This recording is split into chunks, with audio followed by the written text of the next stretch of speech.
Turabasuhuje mwese mudukurikiye aho muherereye kandi tubaha ikaze nanone muri kino kiganiro. Tugarutse nanone tuvuga ku makuru ya kowa kuri ino tariki ya 8. Iyi ni iyo twakwita nka guide cyangwa se inzira zagufasha guclaiminga kowa zawe.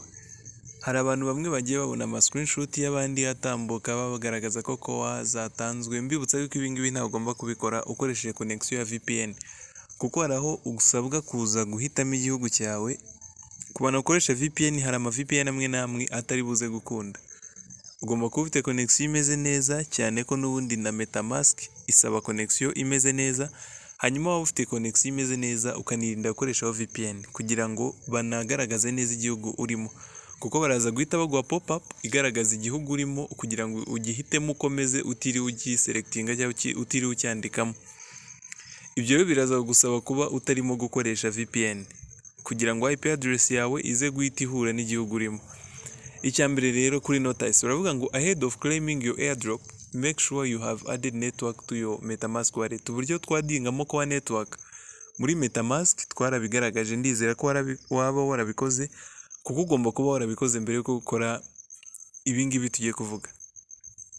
Waravanyemo testnet ugashyiraho mainnet cyangwa se waranavanyemo Ethereum network ugashyiramo kowa network.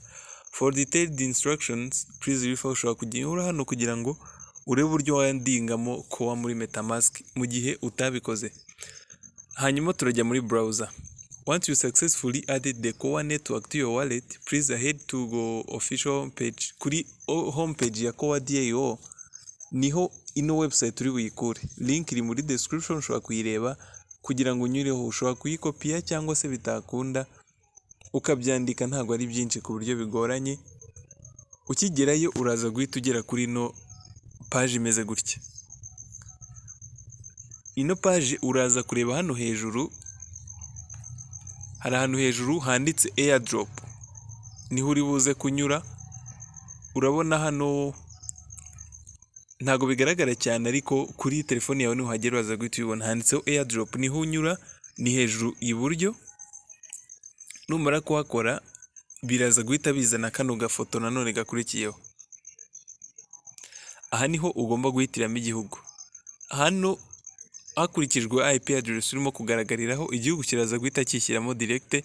Ubundi wowe icyo ukora ni hano confirm. Ariko nanone mu gihe ubonye igihugu cyaje atari cyo uherereyemo cyangwa atari cyo wemeje, ushobora gukora hano n'ubundi ugahitamo igihugu ushaka kijyanye n'icyo uherereyemo. Hano nibyo ari kuvuga ko ino website iri with selecting igihugu hashingiye kuri IP address yawe. If it shows the correct country, urahita ukora kuri confirm. Niba badetectinze igihugu kitari cyo uherereyemo, please use the drop, cyangwa se wenda bahise bafata address yaho uri muri iyi minsi, nabyo birashoboka kandi atari cyo gihugu cyawe. Urahita ukora hariya twerekanye kugira ngo uhitemo your country of residence, igihugu cyawe cya nyacyo. After choosing the correct country, you will be direct transfer to next page. Numara guhitamo igihugu uraza guhita ujya ku yindi page ikurikiyeho. In the next step you need to connect your wallet. Aha niho noneho ugiye guconnectingiraho wallet ya kugira ngo kowa zawe zihite ziba transferred direct. Haraza kuza kano gapaje harimo metamask, niyo n'ubundi tugomba guhitamo, ubundi ukore kuri connect. Aha bavuga ngo choose the displayed option, the metamask wallet niyo uhitamo nyine. Once you select metamask option, the connect button is enabled. Numara kuhitamo kano kantu kanetseho connect, kareta gahindurirwa ibara ku buryo wemererwa kuba wagakoraho. Ubundi ugakora ubona ko hano nabo bahise babigaragaza ko ibara ryahindutse. Once you click on the connect button, you will connect your wallet to the page to claim your tokens. Numara gukora kuri connect, bireta bijya kuri page ya nyayo claimingiraho zino kowa. If you are not already in the kowa mainnet network, niba utari wagera muri mainnet neza ya kowa, ubwo nibira twatangiriyeho wenda utigeze ujya muri metamask ngo bihindure neza, cyubutsa ko nibi n'ubundi no link uraza kwipestinga muri browser ya metamask, ntabwo uri bujye muri browser ibonetse yose. A pop-up window from your metamask wallet will open up and ask you to switch network. Baraza guhita baguha kano ga top up kugira ngo switching network ujye muri kowa, uve wenda muri Ethereum mainnet ujye muri kowa blockchain testnet, ujye muri mainnet ya Koa,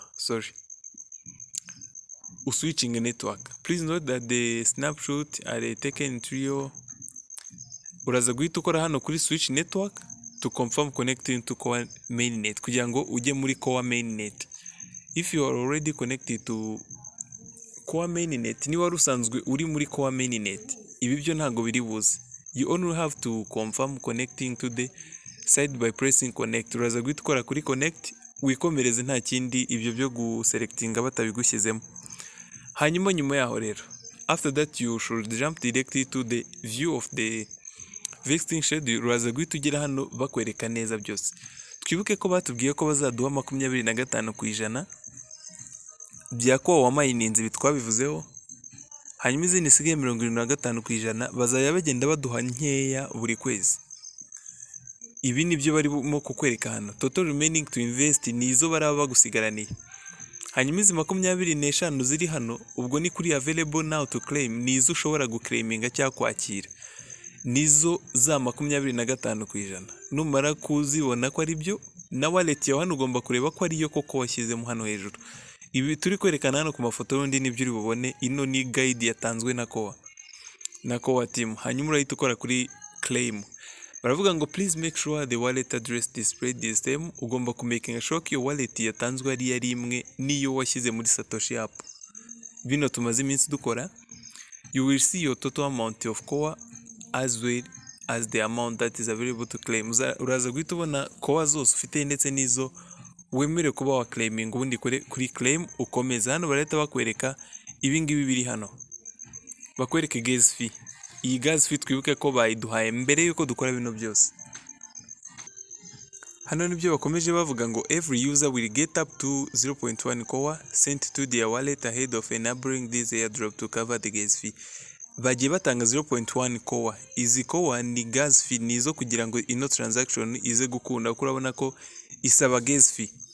Please note that the network could be congested during the time to claim your tokens. This most likely will be due to the fact that a high number of users are trying to claim the airdrop at the same time. Ushobora gutindamo ukuntu bitewe nuko abantu benshi barimo claiminga Koa icyarimwe. Please consider one of the two below option. If you want to claim, ibi ni ibintu ugomba kwitaho cyangwa twirebe ibyo ugomba kwitaho kimwe muri ibi bibiri.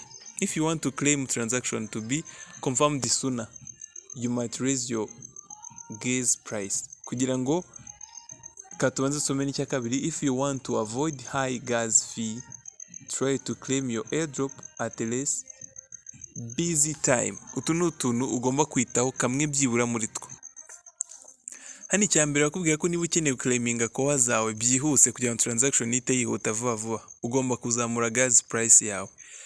Cyangwa se icya kabiri, niba ukeneye kwirinda gukoresha high gas fee, ubwo nyine gas fee iri hejuru, ushobora ku claiminga airdrop zawe mu mwanya abantu batari benshi nyine barimo claiming. Hanyuma numara gukora confirm muri metamask, Koa zawe zahita zijya muri wallet. Once you have claimed, your token will be sent back to original view. Bazahita bakuzana kuri page isanzwe.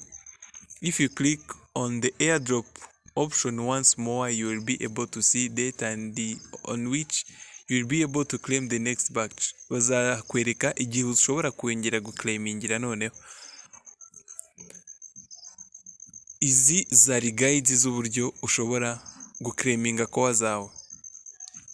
Aka kari agace kamwe kerekana uburyo ushobora guclaiminga ku bantu bakoresha computer. Reka noneho twerekane no ku bantu bakoresha telefone uburyo wa claiminga Koa zawe.